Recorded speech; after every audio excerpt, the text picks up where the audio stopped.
Assalamualaikum warahmatullahi wabarakatuh. Kembali lagi bersama kami di Kreator Amatir Komik. Kali ini kami akan melanjutkan cerita yang kemarin dengan seri spin-off dari teror korban pembunuhan. Sebelum lanjut ke ceritanya, seperti biasa, saya mohon dukungannya kepada teman-teman semua dan langsung saja kita masuk ke ceritanya. Sari adalah seorang wanita muda berusia 24 tahun yang tampak selalu tersenyum di mata orang lain. Namun, di balik senyuman itu, dia menyimpan banyak beban hidup yang tidak pernah dia bagi dengan siapapun. Keluarganya adalah keluarga sederhana yang tinggal di pinggiran desa. Ayahnya telah meninggal dunia beberapa tahun yang lalu dan ibunya, Busri, bekerja keras untuk membesarkan Sari dan adik-adiknya, yaitu Adi yang masih duduk di bangku sekolah. Suatu sore, Sari sedang duduk di halaman rumahnya menjahit pakaian pesanan tetangga untuk menambah penghasilan keluarga. Adi datang mendekatinya dengan wajah cemas. "Kak, aku ingin sekolah sampai perguruan tinggi, tapi apa kita bisa?"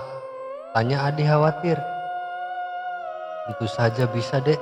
Kakak akan terus bekerja keras demi kamu," jawab Sari tersenyum lembut kepada Adi. Namun di dalam hati, Sari merasa tertekan. Dia tahu bahwa penghasilannya dari warung Pak Darman dan pekerjaan jahit tidak cukup untuk membiayai pendidikan Adi. Dia mulai merasa putus asa, tapi dia tidak ingin menunjukkan kelemahannya kepada keluarga. Di malam hari, Sari sering bertemu diam-diam dengan Raka di gubuk tua di pinggir sawah. Hubungan mereka awalnya terasa manis, tapi semakin lama Sari mulai merasa bahwa Raka tidak benar-benar peduli padanya ketika dia memberitahukan bahwa dia hamil. Reaksi Raka membuatnya hancur. "Ini bukan tanggung jawabku, Sari. Kamu harus mengatasinya sendiri," ujar Raka dingin. "Tapi aku butuh bantuanmu. Bagaimana aku bisa menjelaskan ini kepada keluargaku?" ujar Sari sambil menangis. Raka hanya berbalik pergi meninggalkan Sari sendirian dalam kegelapan. Malam itu Sari merasa dunianya runtuh. Sari mencoba mencari solusi atas masalahnya. Dia berpikir untuk memberitahu Busri tentang kehamilannya, tapi dia takut melihat kekecewaan di mata ibunya. Dia juga merasa malu jika orang-orang di desa mengetahui keadaannya. Suatu pagi, Sari duduk di tepi sungai kecil di belakang rumahnya, menangis terseduh-seduh. Seorang teman baiknya, Nisa, datang mendekatinya. "Sari, ada apa? Kenapa kamu menangis?" tanya Nisa lembut. "Nisa, aku hamil, tapi ayah bayiku tidak mau bertanggung jawab," jawab Sari ragu-ragu. "Apa? Siapa dia? Kamu harus memberitahunya. Ini tanggung jawab bersama," ujar Nisa terkejut. "Aku sudah mencoba, tapi dia hanya meninggalkanku. Aku tidak tahu harus berbuat apa," ujar Sari putus asa. Nisa mencoba memberikan dukungan, tapi Sari merasa bahwa tidak ada lagi harapan baginya. Dia memutuskan untuk menyembunyikan kehamilannya sebaik mungkin, meskipun dia tahu itu hanya akan memperpanjang penderitaannya. Sari mulai merasakan tekanan dari masyarakat desa, meskipun dia berusaha menyembunyikan kehamilan dengan memakai pakaian longgar. Beberapa tetangga mulai curiga. Desas-desus tentang perubahan pada dirinya mulai menyebar seperti api di padang kering. Suatu hari saat bekerja di warung Pak Darman, Dua ibu-ibu pelanggan membicarakannya dengan suara cukup keras untuk didengarnya. "Kamu lihat Sari? Akhir-akhir ini dia kelihatan aneh. Ada apa ya?" ujar ibu-ibu ke satu berbisik. "Entahlah, tapi aku dengar dia sering keluar malam-malam. Mungkin ada sesuatu yang disembunyikan," ujar ibu kedua menyindir. Sari hanya menunduk dalam diam, berpura-pura sibuk membersihkan meja. Hatinya terasa semakin hancur. Dia tahu bahwa jika rahasia ini terungkap, bukan hanya dia yang akan malu, tapi juga keluarganya. Malam itu Sari duduk di kamarnya memegang perutnya yang mulai membesar. Dia mencoba berbicara kepada bayinya meskipun air mata mengalir deras di pipinya. "Maafkan aku nak, aku tidak bisa tahu bagaimana melindungimu. Aku gagal menjadi seorang ibu bahkan sebelum kamu lahir." Dia memutuskan untuk meninggalkan desa setelah acara pernikahan temannya.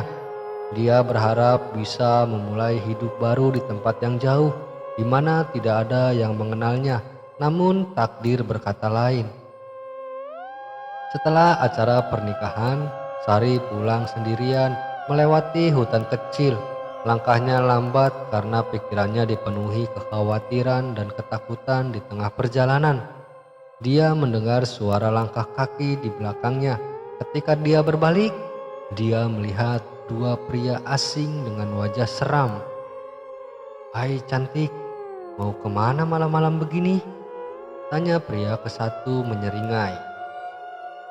Aku cuma mau pulang. Tolong biarkan aku pergi," ujar Sari panik. Namun kedua pria itu terus mendekat. Sari mencoba kabur, tapi jalanan yang berlumpur membuatnya sulit berlari cepat. Dia tersandung batu besar dan terjatuh. Salah satu pria itu mengambil batu besar dan memukul kepala Sari hingga dia tewas di tempat. Sebelum napas terakhirnya, Sari merasakan amarah dan penyesalan yang luar biasa. Matanya terbuka lebar menatap kosong ke langit malam. "Kenapa ini harus terjadi padaku? Aku belum siap. Aku masih punya begitu banyak yang ingin kulakukan," gumam Sari dalam hati penuh kemarahan. Jeritannya bergema di antara pepohonan, namun tidak ada yang mendengarnya. Rohnya terperangkap di dunia ini, penuh dendam dan rasa tidak puas. Setelah kematian, roh Sari berubah menjadi kuntilanak. Dia tidak menyadari bahwa dirinya telah meninggal. Yang dia tahu adalah bahwa dia merasa marah, sakit hati, dan ingin balas dendam. Dia mulai muncul di hutan, menampakkan diri kepada orang-orang yang lewat. Suatu malam, seorang pemuda bernama Budi sedang melewati hutan. Dia melihat sosok wanita berambut panjang dengan gaun putih berdiri di bawah pohon. Awalnya dia mengira itu hanya ilusi, tapi ketika dia mendekat, sosok itu berbalik dan menatapnya dengan mata kosong. Siapa kamu?" tanya Budi ketakutan. "Aku mati karena manusia kejam sepertimu. Sekarang giliranmu membayar," jawab kuntilanak itu marah.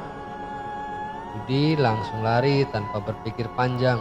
Sejak itu cerita tentang kuntilanak di hutan mulai menyebar di desa. Di sisi lain, meskipun Sari telah menjadi kuntilanak, dia mulai merasakan kekosongan dalam hatinya.